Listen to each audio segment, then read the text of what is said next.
is Leonardo Cavenaghi from the University of Miami. He's going to study also structures on 18 Homotopy Hopf manifolds. Thanks for coming, the brave ones that could come on Saturday morning. Yeah, so I'll just give you some overview of ongoing projects, like very, very long-term projects with Lino Grama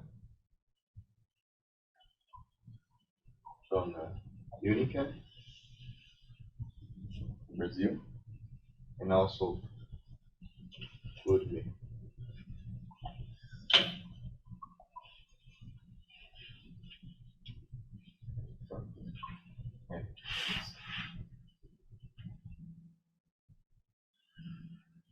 So, what is the main idea here?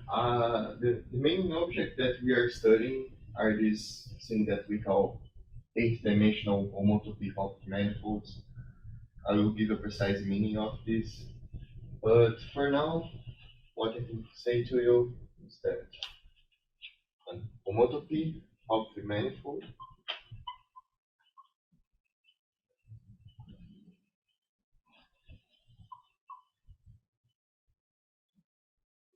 is any object that I can write just as this. Say, where is an homotopy sphere.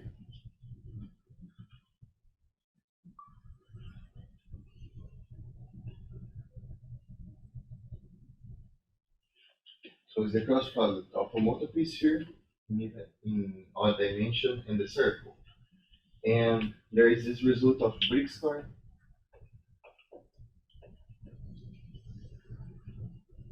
and on the event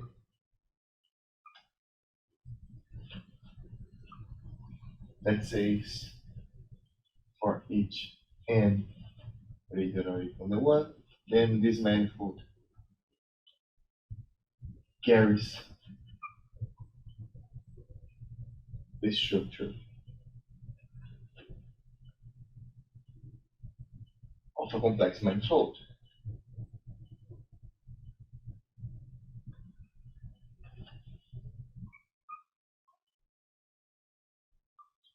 And our main goal is to try to understand different holomorphic structures for different homotopy Hopf manifolds once we have in mind the following. If n equals to 2, I'm going to write like n equals to 4, then these manifolds here are more or less special because of one thing. There exist 28 smooth structures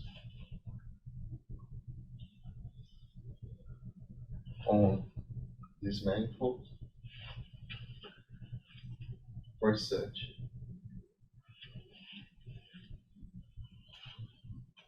Once we give some atlas, this atlas can be chosen so that it is homeomorphic to the standard sphere with its standard atlas, but not the physiomorphic. So homotopy here means that, well, we can have some 8-dimensional homotopy Hopf manifolds that carries smooth structure that are not the standard ones. So we are interested in to know how complex geometry behaves under the assumption of a different holomorphic or on a different smooth structure that's like underlined in the chosen holomorphic structures. And why is that? At least for me, I mean, like, I'm no algebraic geometer. I have like poor knowledge on algebraic geometry. I come usually from something, a field named like positive curvatures. And well, since these manifolds, these sigma 7 are homeomorphic to the standard sphere, but not diffeomorphic, there's the question. Do they admit very similar geometries to that from the standard sphere? For instance, do they admit method of sectional curvature, positive sectional curvature? And the answer is that up to these days we don't know yet. For instance, it is left problem. Find G in with positive sectional curvature.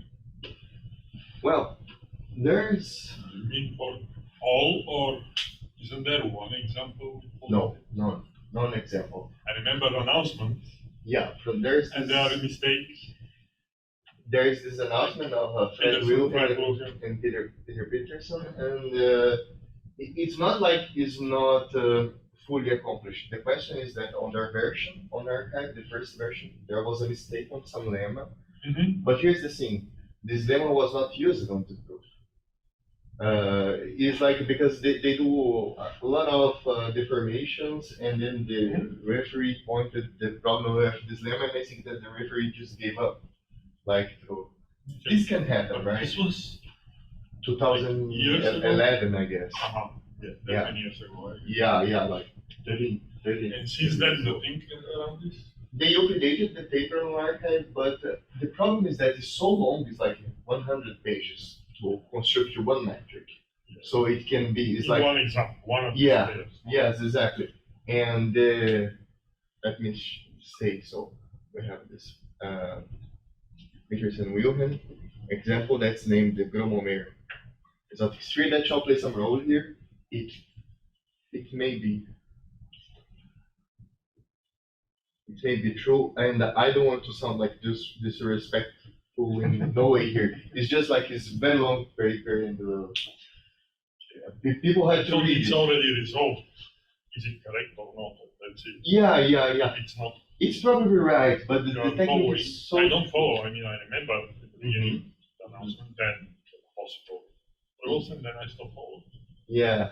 So, in a sense, so let us put here in this manner, like, are there easier metrics with positive sectional curvature? Like, for instance, can we compare the metric on the sphere, the standard sphere, with the some metric here? And we shall see that yes, we can make some comparison. But so we have this main question, and I'm mostly interested on questions like that because of like my background. But since this is harder difficult, and like our remark is that in dimension 10, there are some exotic spheres.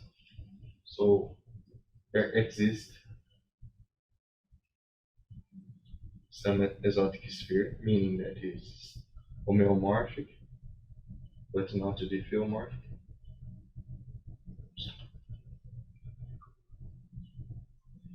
That do not admit even metrics with positive scalar curvature. Yeah, that comes from the work of Hitching on harmonic scalars. So that do not admit.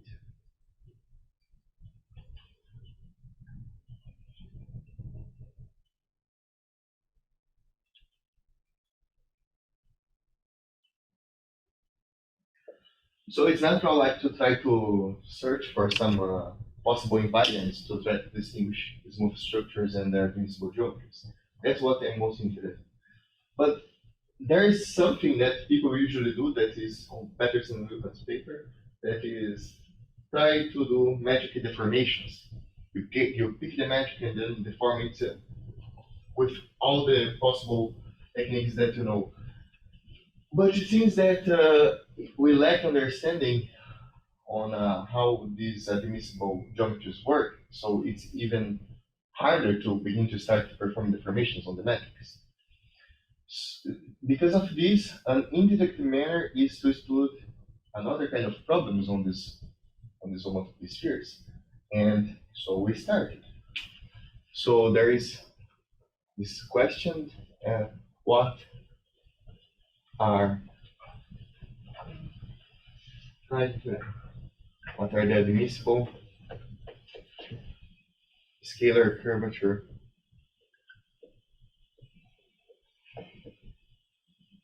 functions on some seven-dimensional sphere? Because there is this Müller result. There is this Müller result that states that, well, if we take two different homotopy spheres in dimension 7, then their ring of smooth functions are usually distinguished by some invariants, in the sense that we can recover the atlas on the manifold by its ring of smooth invariant functions. So asking what are the functions that are scalar curvature for some matrices may be the case to try to distinguish possible geometries. For instance, in dimension 10, these manifolds cannot admit matrices of positive scalar curvature.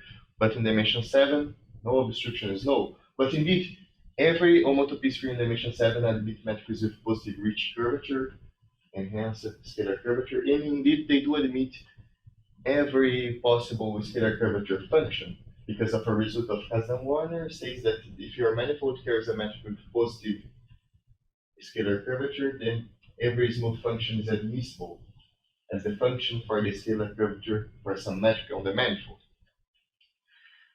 But as we shall see, there is this theorem of myself and two Brazilians, João Marcos Doa, that is a guy working on PDEs, and my PhD advisor, Johan Esperança, is stating that there are 16 of 28 homotopy spheres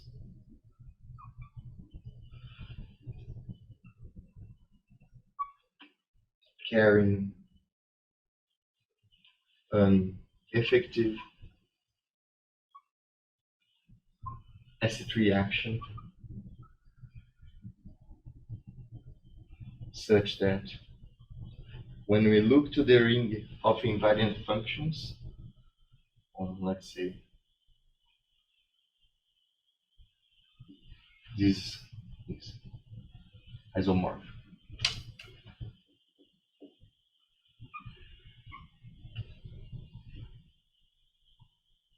For any two of these.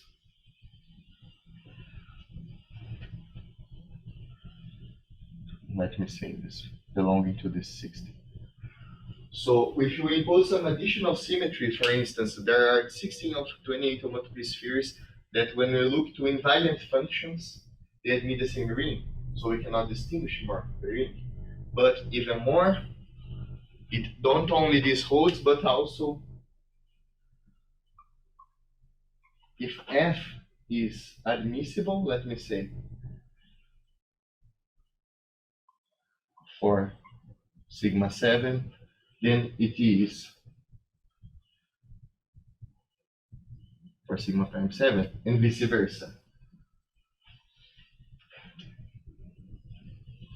So an homotopy Hopf manifold under the invariance of under the constraint of an S3 action is admissible for one homotopy Hopf manifold, for one homotopy 7 sphere, even if it's admissible for another.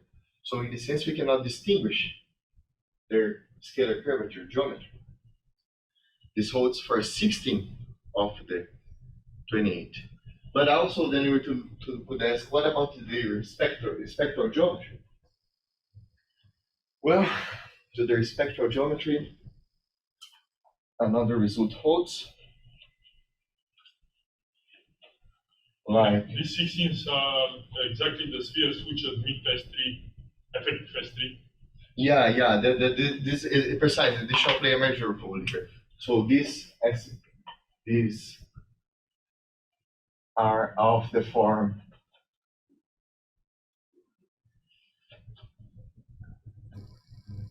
M fiber over S4 with S3 as fiber. So our bundles over S4, although not principal necessarily, they're just associated bundles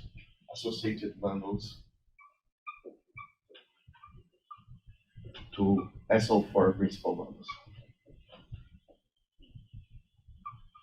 For instance, if m equals to 1, then this is principal, and this is the standard, and this is just the Hopf vibration, the quaternion of vibration. Do they come like the Grama sphere with double quotient again? Yeah, the Grama sphere This type of like. it appears with m equals to 2. But it's orthogonal to principal. So this is the Grama sphere. It appears here. And those manifolds appear in that theorem are precisely this. But what is the one important thing about this construction? So I was saying about like spectral geometry also works, meaning that for all of these 16-dimensional manifolds, we can choose metrics such that any two homotopy spheres are isospectral, in the sense that they have like the Laplacian, the eigenvalues of Laplacian coinciding or not. Like we can do so spectral geometry cannot be an invariant for these manifolds. This is also a result with Doi and Speranza. So what is the main thing about this kind of spheres? Is that because in these two here, we can fit a diagram like this.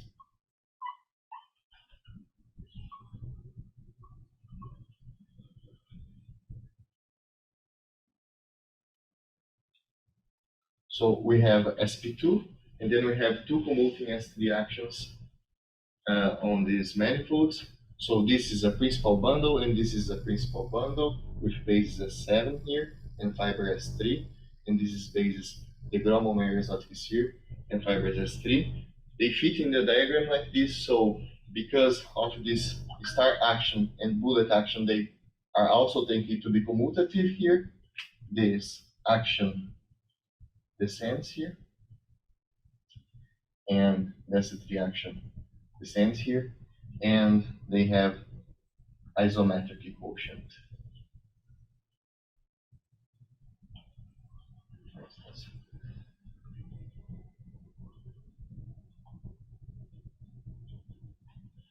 So any S3 invariant function here can be lifted to a S3 cross S3 invariant function here that can descend to an S3 cross S3 invariant function there. So this kind of construction works for all the 16 of the 28 spheres.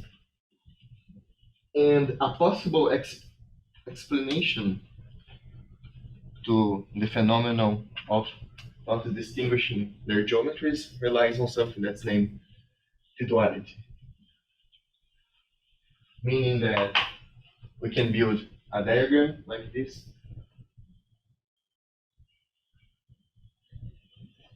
We pick S7, and then we pick the class of 2, the fiber of S4.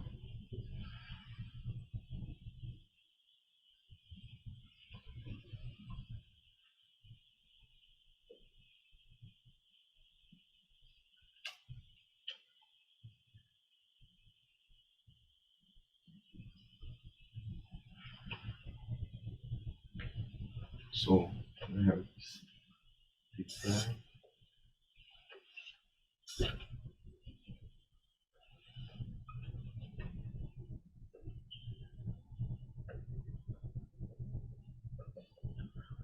So it holds this diagram is commutative. This is the fiber product of these two manifolds. 2 represents the class in class of 7-dimensional here. And that's isomorphic to Z.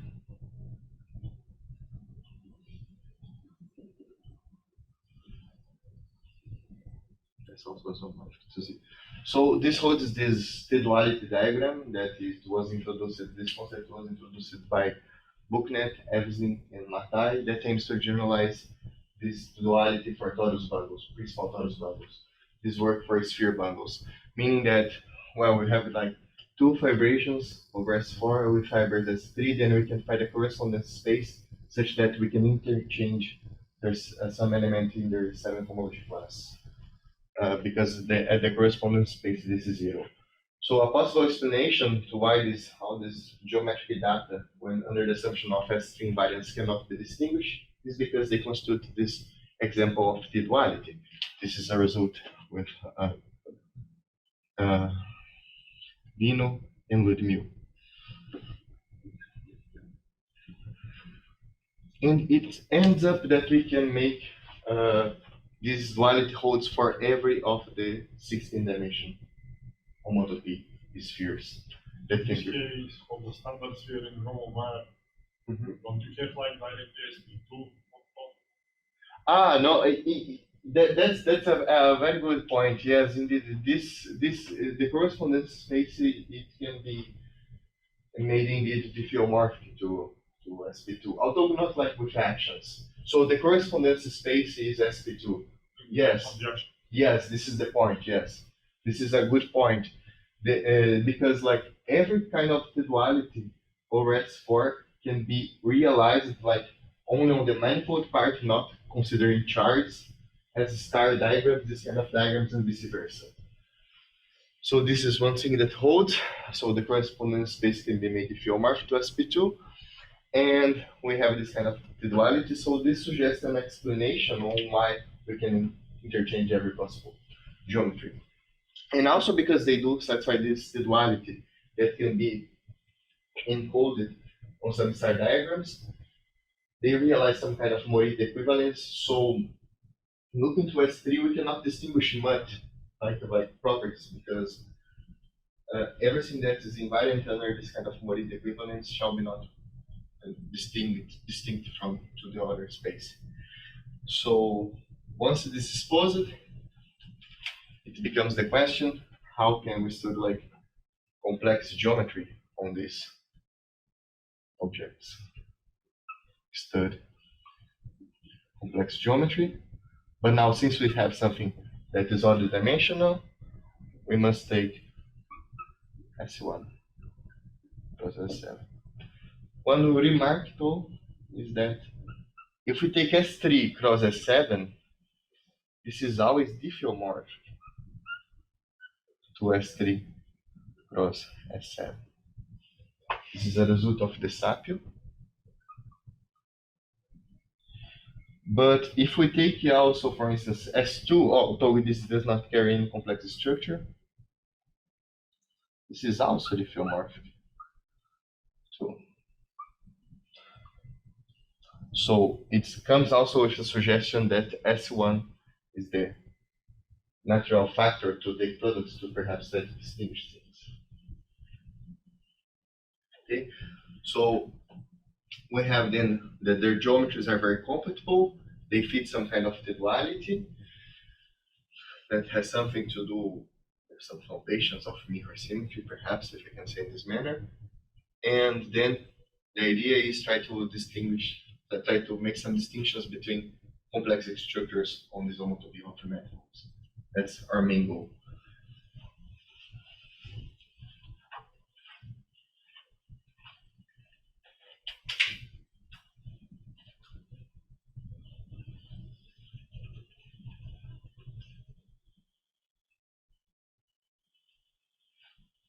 So, how would we proceed to study complex geometry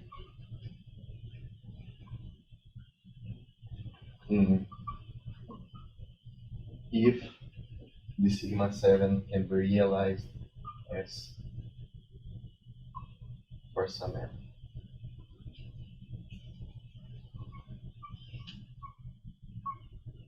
Now we exploit the structure of bundle, because then we can write S7 admits this realization as we take a 4 disk and then we cross with S3, and then we glue 2 pieces of this via a common S3 boundary by some function. So this means that we have this function here. X, t, M1 minus MXG, where this dm1 minus mx applied to some b belonging to the quaternions, because we are always see explicit in the quaternions. This is just, and when you take the intersection here, there is a common model. It says 3 plus 3. So we pick x and g belonging to this. So the idea is that use these decompositions to sigma 7 to induce complex structures on this variable. This particular, they have like response fields. They have actually natural structure of S1 on those over complex threefold with C1. Yes, this is true. So they have immediately a natural complex structure. Yes, they have a plenty of, yes, that's indeed the proof of Brixfarn and Van der Ven. Precisely, this is true. But the point here is that we want to compare different complex structures for two homotopy spheres. Like this comes from different funnel manifolds on the base. This is a good point. This is a good point. But remember that we need to be more or less compatible with this S3 structure to try to understand what's going on in the level of the duality. Okay. But yes, this is a possible interpretation when you move to this vibration given by Brixfarn. This is a very good point. But here we want to do something a bit different because, well, since this is given, we want to try to understand once this construction holds for every possible of the 16, the twisting, once we see some difference between possible complex structures on these manifolds, the idea now is to look at the level of twisting things are going on. Meaning that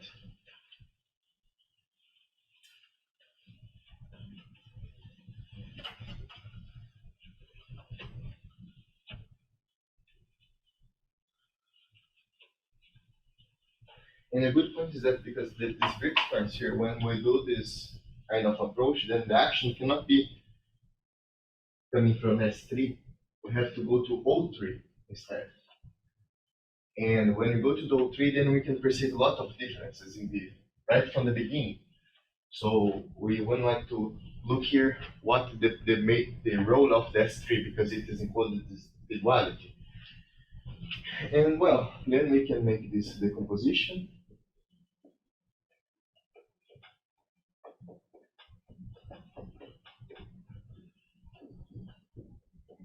And one possible is given by this function. And 100%. And then the identity on the circle factor. And this manifold here is very special. This S3 plus S1 is the standard of the manifold in dimension 4. That's the first example of a non-Kähler complex compact manifold. And is it possible to compare the holomorphic structures given on this manifold with that of the Hopf? So here's another justification for this question. And the point is that we can induce complex structures in sigma 7 plus S1 from this D4 plus S3 plus S1. But here comes some trouble. First, there's something that I didn't know when I started. What is the notion of complex manifold with boundary? Like, it seems something that's not well discussed in the literature, but it was a very, very long time ago, mostly by some guy. I should have written his name. The CR structure is there. Yes, the CR structure shall play the major role here, particularly because of the disk. So, but something that was quite intriguing me is that because Desmond Hill is his name, Desmond Hill, you know, like the name of the guy that made some major studies on this thing. Then we need to understand complex structures here because the luck is that we have a compact manifold and then a manifold with boundary, a closed manifold, and just because of that we can make sense of complex structure on the product. And it is compatible with CR structures on the S3 boundary. So we have the first thing is that D4 carries the structure of a complex manifold with boundary.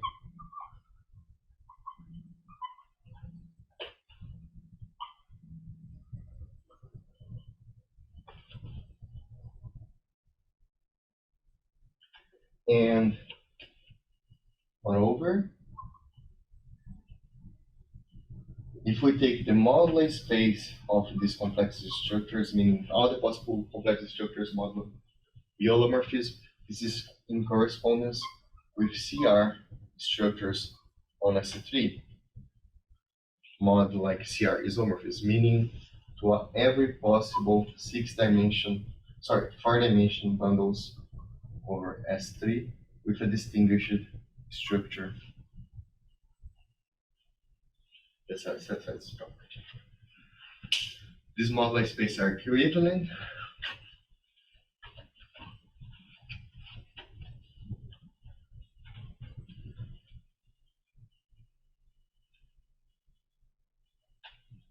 And we have another lemma.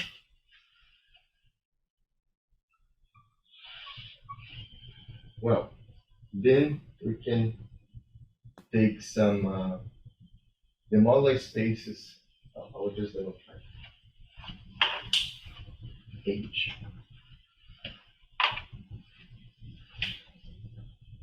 This is the moduli space of holomorph structures in the Hopf manifold. So the position is that there is a map, an intuitive map from this normal of the disk cross H to the moduli space of E4 cross S3 cross S1. And well, since this is just CR structures on S3,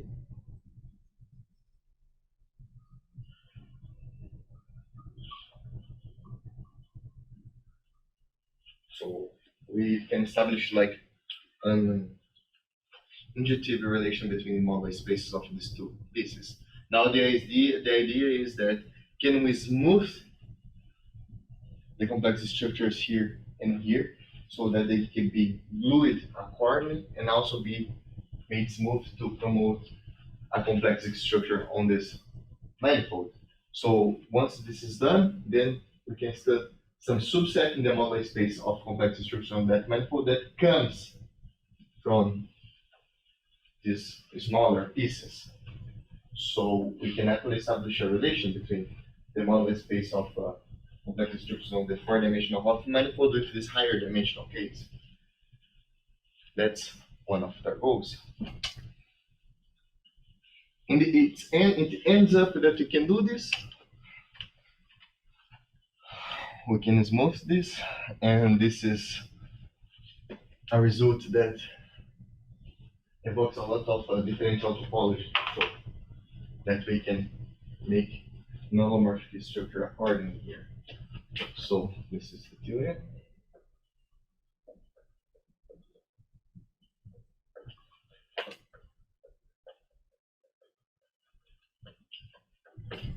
There is an injection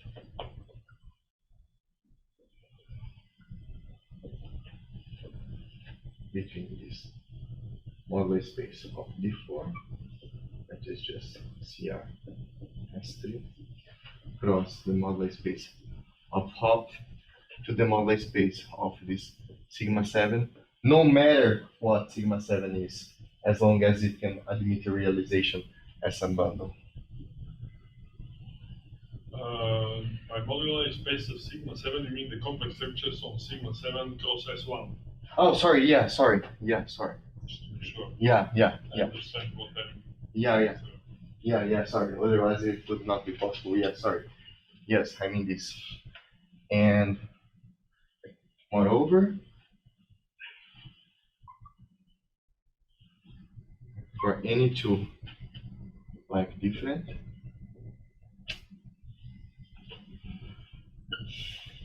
there exists some O here inside this moduli space of sigma 7 and O prime here, such that these two are also like isomorphic, meaning that there is a bijection, perhaps I just said, because we don't know much about the structures of this moduli space. So any two of these homotopy spheres realized as this kind of bundles, they have some open sets inside the moduli space. These are open, indeed. it's still sigma 7 cross S1. Yeah. Oh, so sorry, very sorry. Yeah. Still always. That can be made equivalent. And these are the O and O prime that comes from the image of this map. So we have this.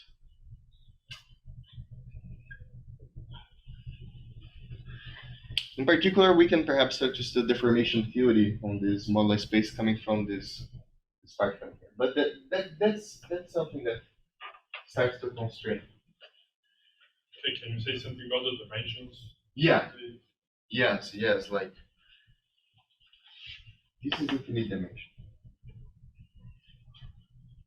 Although space of complex structures on sigma 7 cross S1.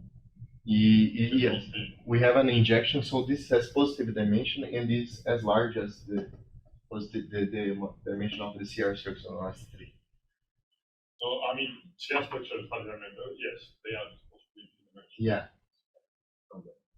And you have injection, so you say that this is again infinite dimension? Yeah.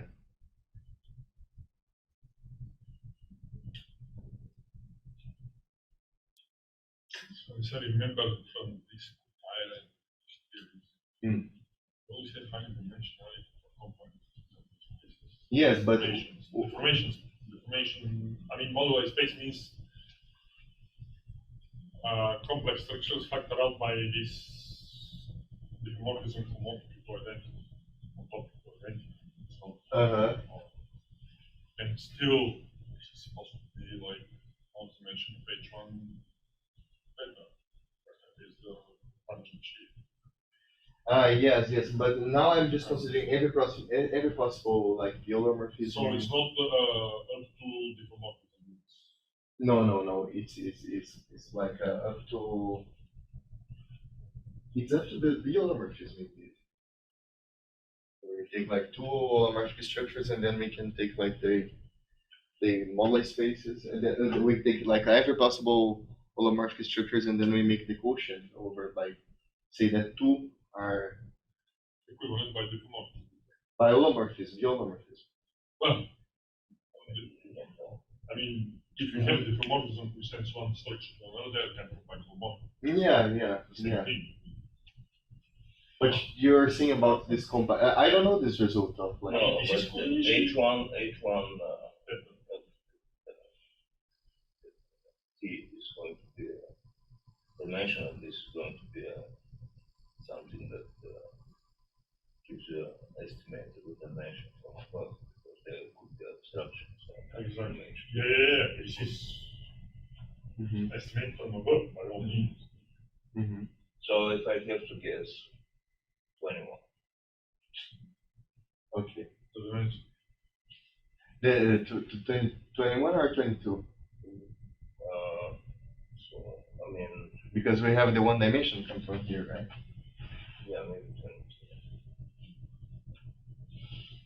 Yeah, this is not by chance, because of the homology of the K3. Yeah, But that's, they are hidden in this picture with the construction. yeah, one thing that you can definitely, because of the injection, then it can be made like a positive dimension. But the question is like, how bigger is this? Then I would say that is because of this infinity amount. But yeah, we need to take some look at the constraints, the possible constraints. But the positivity of the dimension is ensured by this kind of construction. But since this is infinite dimensional, I don't know like how to compare yet like the possible deformations. That's something. No, I promise that for the standard sphere, Uh-huh. there is, I mean, the obstructions around here, the obstruction space. So, yeah, it may be one version less than H1. So, Hmm. You mean like when we think like the shift homology, you mean, right? yeah, Yeah, it can be. But After this, I have to take a better look to the reference. But so one thing is that we need to be sure about like this positivity of this dimension, and then try to understand what it does this, how this relates to possible Hodge structures on the corresponding complex structures. Because for standard sphere, the Hodge diamond is quite trivial. So she said, so Sorry? Ah, okay. Okay. Yeah, that can be. I don't know how to approach this. Yeah.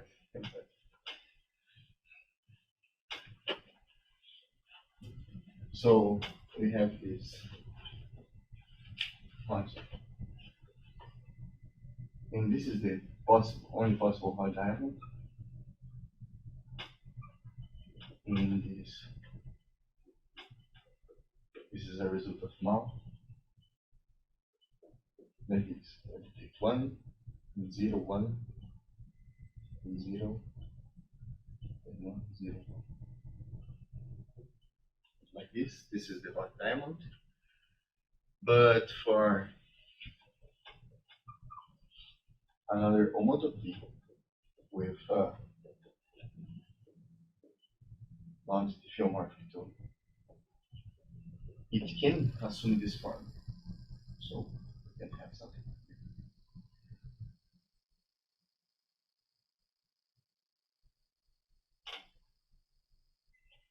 So this case can be not ruled out. Indeed, like we have this mirror, we can interchange this numbers here. This can happen for one of the sigma set, but for S1 cross S3, the only possibility is the same. But the point is that there are no exotic, if I can call this name, S1 cross S3. But here they are, so we cannot rule out this possibility. And what could explain this flipping is because of the CR structures on S3. Meaning that depending on the CR structure that we choose to the boundary of the disk, it then extends to the holomorphic structure on the disk form. This can cause some splitting on the diamonds. Like, so it's not splitting, but like this flipping of the diamond. This can be characterized like this because of possible explanation.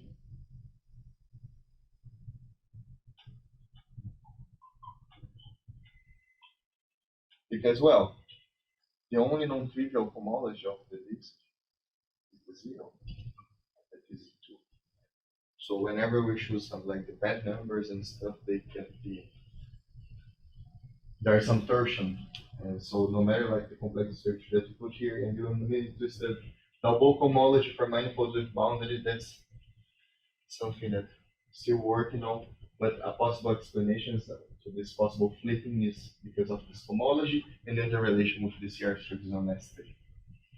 So to sum up, this is more or less the picture. We have to understand the possible deformations on these manifolds, on these moduli spaces, coming from the Hopf manifold, and also considering this as R, and based on Ludmil was guessing about the possible dimensions being either 22 or 21. Here is some possible heuristic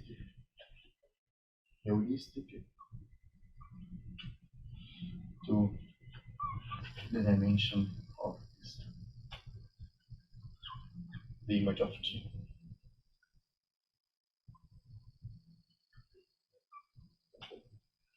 Well, recall the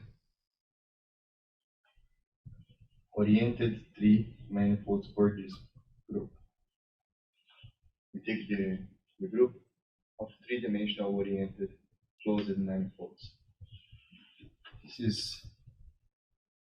isomorphic by Homotopy construction to the third stem of the sphere spectrum. And it ends up that it has this isomorphic to Z24.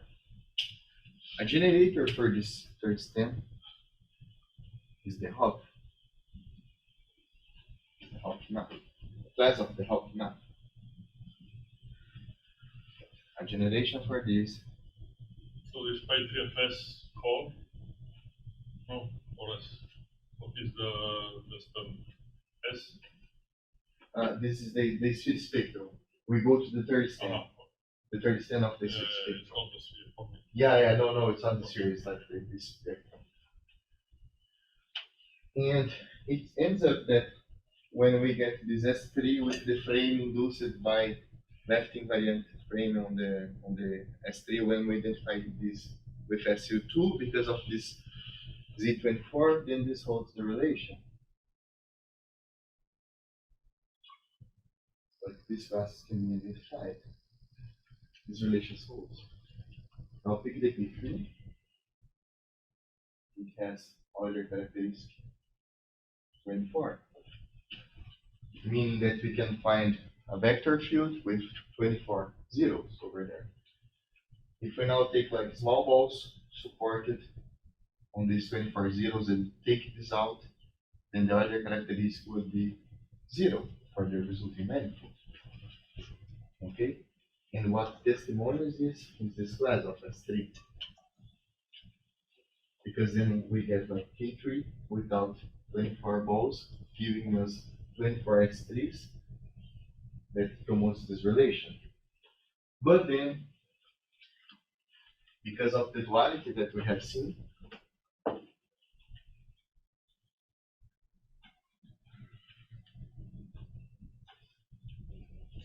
we can associate any of these sigma 7 to the standard S7 via this duality. But this we can map on the class of the Hopf vibration.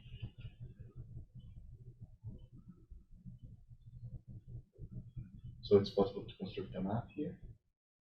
And then the K3 should perceive also some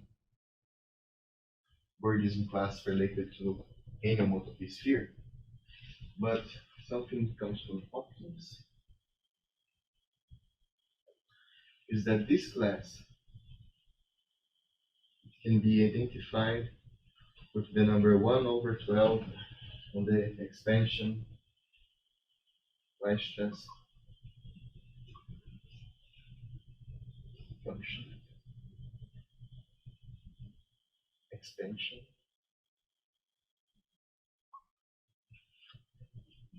Sum of this. So we can identify each of the sigma 7 to the same 1 over 12. And one question that we are working on is that how the K3 relates to this 1 over 12 and also to the small white space stuff. And because of that association with that K3, then that's why Ludmil thinks that perhaps the small white space has dimension 22, because this has dimension 1.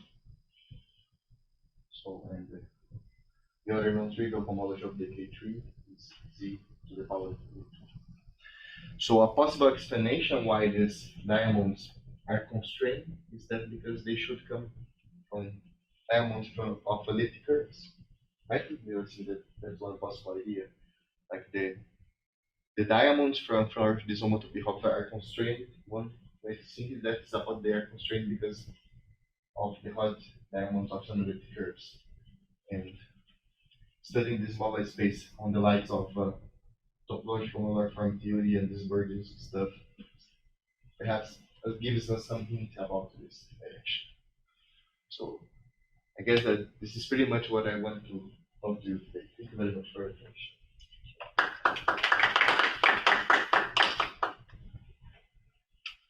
Question. So the relation with this singular funnel, which are the basis for the S1 bundles on the exotic spheres. I mean, K3 can appear as divisor there.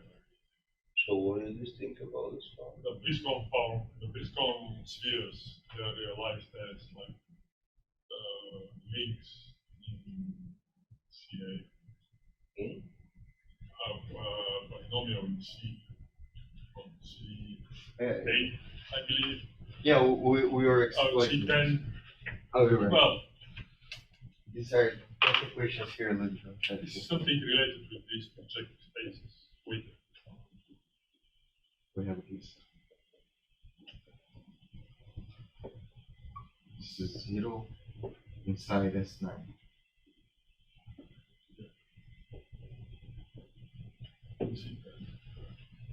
So what is the funnel? and eventually this will be, but this is singular. It is singular. And it should be three-dimensional funnel. Well, this is precisely what why, I mean, but I cannot tell you why. I can tell you that this is exactly the fact used by Charles Boyer and released through this Einstein method. They're actually Sasaki Einstein, and they come from Taylor Einstein on this space, which is singular. Where is the three-dimensional funnel? You projectivize this. So you consider this equation as in weighted projective space. This 5. Then this will be. Okay, I understand. If you choose the weights, you can make it. Yeah. Why do you Choose the need weights properly. And, So why do you need to make it funnel? well, if you want to construct Einstein method from this construction, you need Taylor Einstein on this space.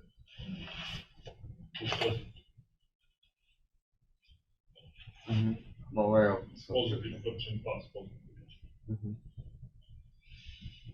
We could define some projections. And at some point, I don't know, like somewhere it should be. So what is this paper of Chris and Charles? Yeah, What's the name? I don't remember, but I think that's Sasaki and contact geometry on spheres. I'm aware of it's this a paper. paper by Dan and Janusz Kolor. For Einstein metrics on exotic spheres.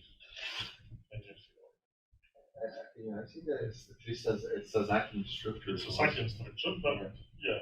It ends up that you got an answer, actually. But I think the name of the paper is like Sasaki structure. It is okay. If you like ask Einstein metrics on exotic spheres, it's what. Yeah, this show like for every 20. And I remember they had this program until couldn't make it work until Janusz Kolor intervened, make sure that all calculations in this funnel are proper, because they are based on the existence of this Keller-Einstein metrics for singular, which is a paper by Kohler and the main author, which is similar type of abstractions as the ones by Gantian and Kohler. Oh, but this is the abstraction there is the thresholds of the multiplier ideal shift.